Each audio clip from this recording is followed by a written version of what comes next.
couper son pied? Qui est prêt à arracher son œil?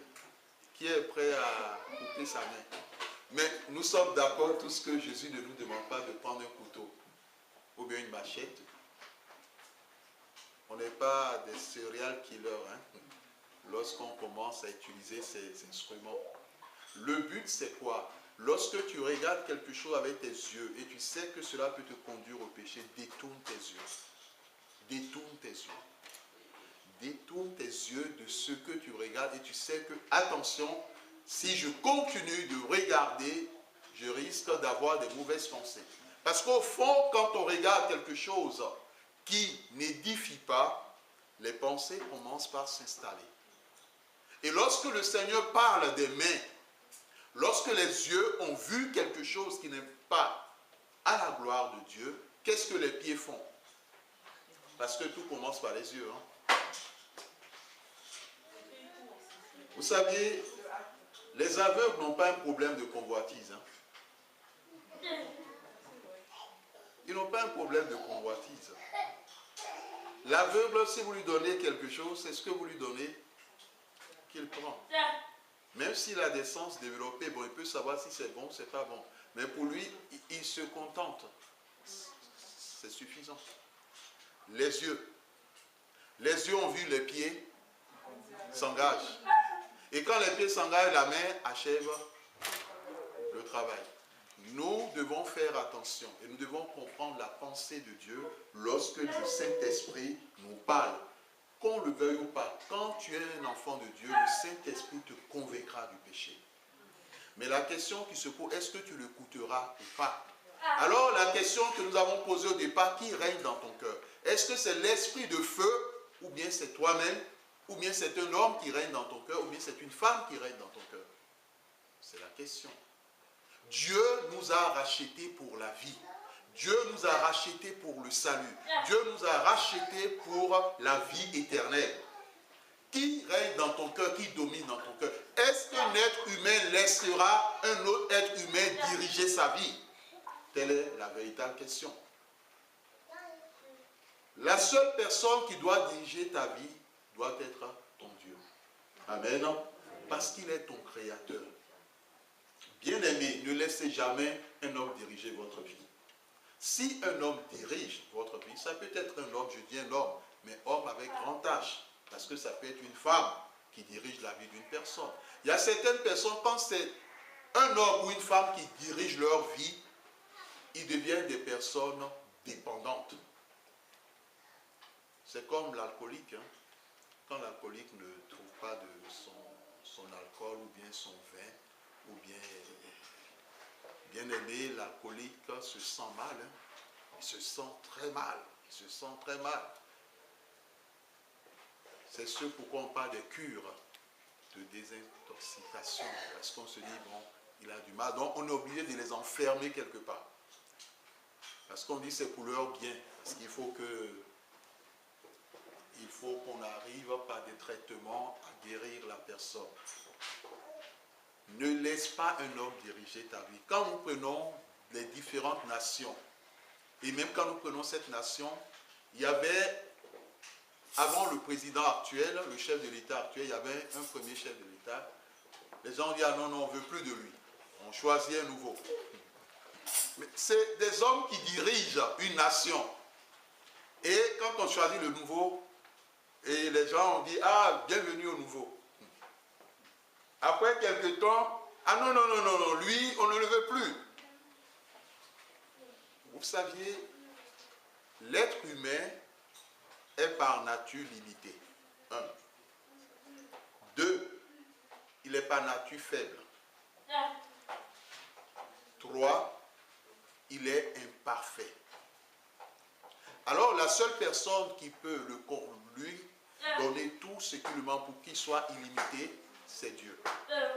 Ce qui manque en toi pour que tu fasses la volonté de Dieu, la seule personne qui peut te le donner, c'est Dieu. Un homme te rendra service pour un temps. Parce qu'à un moment donné, il y a une personne qui est là, il y a une soeur qui est là cet après-midi. Cette soeur a mis sa confiance à un homme. Mais l'homme a rendu service jusqu'à un moment donné. À un moment donné, au niveau de cet homme, cette soeur devient quelque chose de gênant, de dérangeant. Bien aimé, nous devons comprendre ceci. Lorsque tu places ta confiance en l'homme, l'homme fera jusqu'à un point. Mais après, il te montrera par différentes attitudes, façons de faire que vraiment tu me déranges. Vous saviez, quand quelqu'un vous aide, à un moment donné, il trouvera qu'il vous aide trop. Mais quand Dieu vous aide, il ne trouvera jamais qu'il vous aide trop. Parce qu'il vous aidera jusqu'au bout. Et en vous aidant, il n'attendra rien en retour. Parce qu'il le fait dans sa bonté, il le fait dans son amour. C'est le Saint-Esprit qui convainc l'enfant de Dieu du péché. Il parle à celui qui demeure dans le péché, le mensonge, le vol, et il amène le chrétien à reconnaître ses péchés et il le conduit à les confesser. Nous avons déjà parlé de l'impudicité et de la fornication. Le Saint-Esprit les lui rappelle à tout moment. Et ça, c'est l'amour de Dieu. Lorsque Dieu voit que l'un de ses enfants est dans une attitude, dans un état qui n'est pas à sa gloire, Dieu le lui parlera. Dieu le lui parlera, Dieu lui tendra la main. Dieu lui dira, mon enfant, sors de cet état. Mon enfant, viens à moi, reviens à moi. Dieu se battra jusqu'au bout. Mais c'est à l'enfant de Dieu de saisir la main tendue de Dieu. Amen. Parce que Dieu nous connaît et il connaît nos cœurs. Le Saint-Esprit joue le rôle aussi de conducteur. Il conduit les enfants de Dieu. Tu nous liras Jean 16, verset 13. Allons dans l'évangile de Jean, chapitre 16, verset 13. Quand le consolateur sera venu, l'Esprit de vérité, il vous conduira dans toute la vérité, car il ne parlera pas de lui-même, mais il dira tout ce qu'il aura entendu, et il vous annoncera les choses à venir. Amen. Bien-aimé, la Bible l'appelle l'Esprit de vérité. Cela veut dire qu'il ne ment pas. Et si la Bible utilise le terme de l'Esprit de vérité, il existe un autre esprit qu'on appelle l'Esprit de mensonge. Vous pouvez vous poser la question, pourquoi est-ce que certaines personnes mentent? Quand on regarde la plupart des personnes qui mentent, c'est pour se cacher. Un. Et deux, c'est parce qu'ils ont une peur ou bien ils ont une crainte dans leur vie. Le Saint-Esprit nous conduit dans la vérité. Il nous parle dans toute situation et devant toute situation. C'est un conducteur. Quand tu dis au Saint-Esprit, je veux aller à tel endroit, conduis-moi, il te conduira. Amen. Il te conduira. Il ne fera pas des détours. Il ne choisira pas un mauvais chemin. Il choisira un bon chemin pour que tu arrives sain et sauf ou bien saine et sauve à destination. Vous saviez, il y a certaines personnes, lorsqu'ils rentrent dans certaines voitures, ils s'accrochent à la portière de la voiture à cause du conducteur. Parce que le conducteur roule. Et roule avec toute une vitesse. Donc, c'est un réflexe, hein, ça vient tout seul.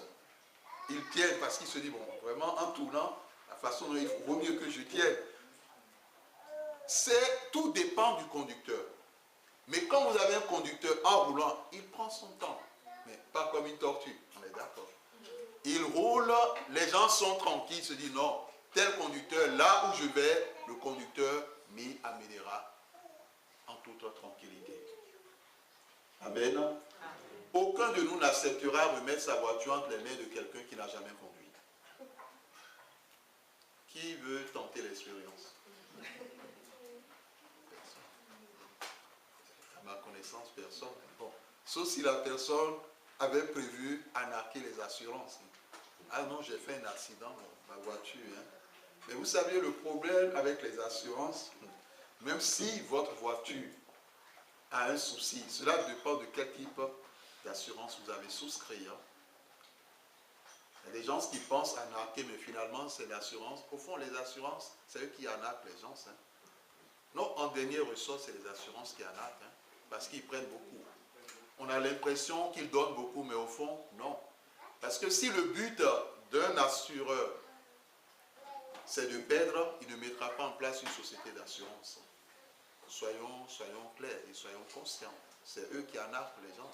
Nous, on croit que, bon, plutôt, c'est nous qui bénéficions de ce qu'ils nous donnent, ce qui n'est pas vrai.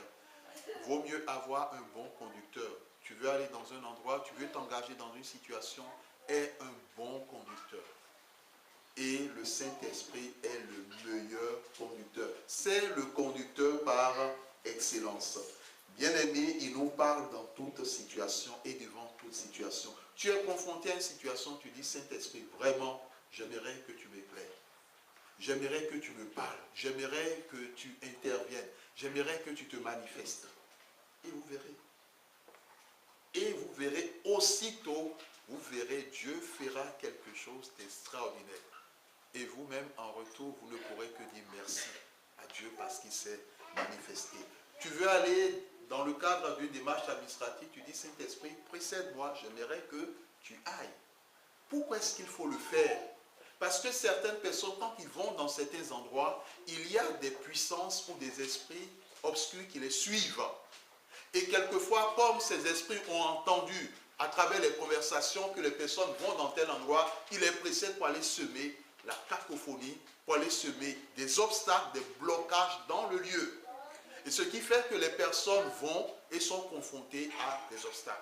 Mais il y a d'autres personnes, lorsque les mêmes personnes qui se sont opposées, ils vont dans le même endroit l'autre jour, ils sont surpris de voir que les personnes les reçoivent avec un sourire, les accueillent avec une joie, leur demandent, asseyez-vous, discutez, ah non, tel problème, nous allons le faire maintenant. Or, la première fois, c'est comme s'ils avaient affaire à toute une autre personne. Parce que les forces du mal prennent souvent le temps d'influencer et d'inspirer les humains. Laisse-toi conduire par le Saint-Esprit en toutes circonstances. Tu seras la plus heureuse et le plus heureux des hommes de cette terre. Ne fais pas appel au Saint-Esprit quand il s'agit des situations compliquées ou complexes. Déjà dans les petites choses, dans les moindres choses. Tu as reçu Jésus dans ta vie, tu as le Saint-Esprit, demande-lui d'agir, il le fera. Tu veux t'engager dans un achat, tu veux t'engager dans une vente, tu veux t'engager dans le choix d'un métier à faire, ou tu veux t'engager dans le cadre d'une décision importante à prendre. Pose la question au Saint-Esprit. Quel est le métier que tu aimerais que je fasse? Il te le dira. As-tu une orientation? Tu es un élève, tu es un étudiant? Pose la question, il te le dira. Tu veux t'engager dans une vente? Dis-lui, est-ce que c'est sa volonté que tu vendes? Parce qu'il y a des gens qui ont vendu. À ce jour, ils n'ont pas reçu même un centime. Donc, c'est ce qu'on appelle des pertes. Mais l'Esprit de Dieu n'est pas là pour que nous nous engagions dans les pertes. Nous l'avons vu dans le texte de Jean 16, 13, il parle. Le Saint-Esprit parle. De la même façon que je vous parle, il parle aussi. Mais il n'est pas visible, mais il parle et on l'entend. Amen.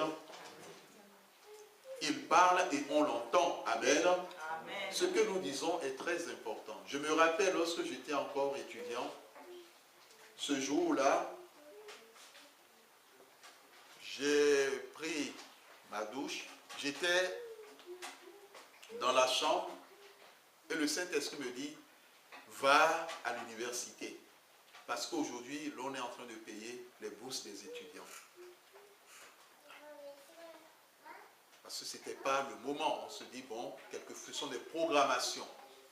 Mais la voix était claire, elle était audible. Va à l'université. Aujourd'hui, l'on est en train de payer la bourse des étudiants.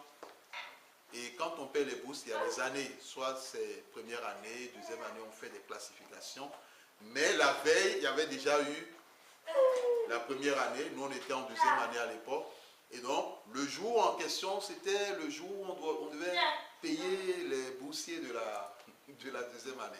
Et quelquefois, lorsque vous ne vous présentez pas ces jours-là, on programme cela pour un autre mois, ou bien les personnes sont obligées de rattraper plus tard. Ça dépend des nations. Et donc, quand le Saint-Esprit nous a dit, on a entendu cette voix nous dire, vous savez, Satan ne me dira jamais d'aller à l'université parce qu'on donne de l'argent. Hein? Non. Parce qu'on paie la bourse, il ne dira pas cela. Lui préférera que les gens galèrent Donc, quand la voix nous a dit, va à l'université, aujourd'hui, on est en train de payer la bourse des étudiants. On a fait confiance à la voix du Saint-Esprit. On y est allé. Et en réalité, les gens étaient en train de faire le paiement. On s'est positionné, on n'était pas nombreux, parce que tous n'ont pas eu l'écho. Et donc, on s'est positionné, on a pris nos sous, on a pris notre bourse, on est rentré.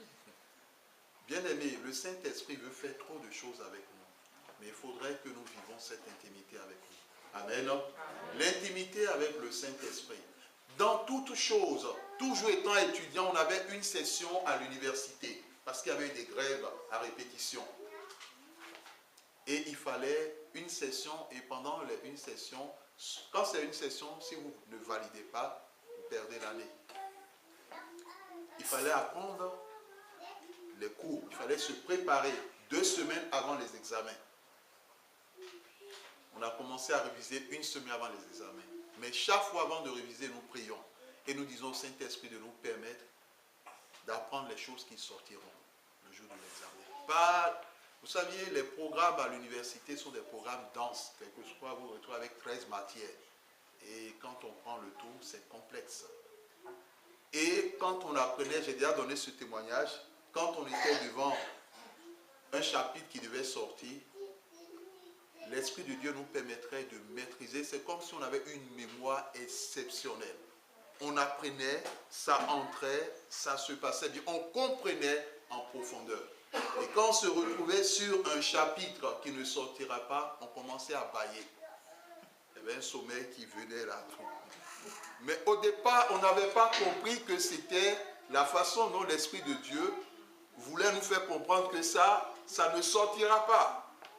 Et donc, on a fait la révision durant toute la semaine. Et le jour des examens, les parties où nous étions éveillés, où on a maîtrisé, ce sont tous ces chapitres dans ces 13 matières qui sont sortis.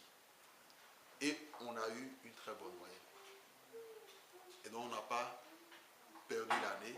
Certains ont échoué, donc ils ont été obligés de reprendre l'année. Nous nous sommes passés en classe supérieure. Qu'est-ce que Dieu veut nous dire? L'action du Saint-Esprit ne concerne pas simplement la vie spirituelle. Cela concerne tous les domaines de notre vie. C'est ce pourquoi la Bible appelle le consolateur,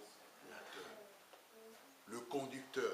Il parle, il entend. Même quand nous parlons à Dieu, il entend. Même quand nous lui parlons, ah Saint-Esprit, fais ceci, il entend. Il décide. Nous avons déjà parlé de cette femme qui a fait ses provisions. Saint-Esprit, ramène-le. Le chauffeur de taxi est revenu.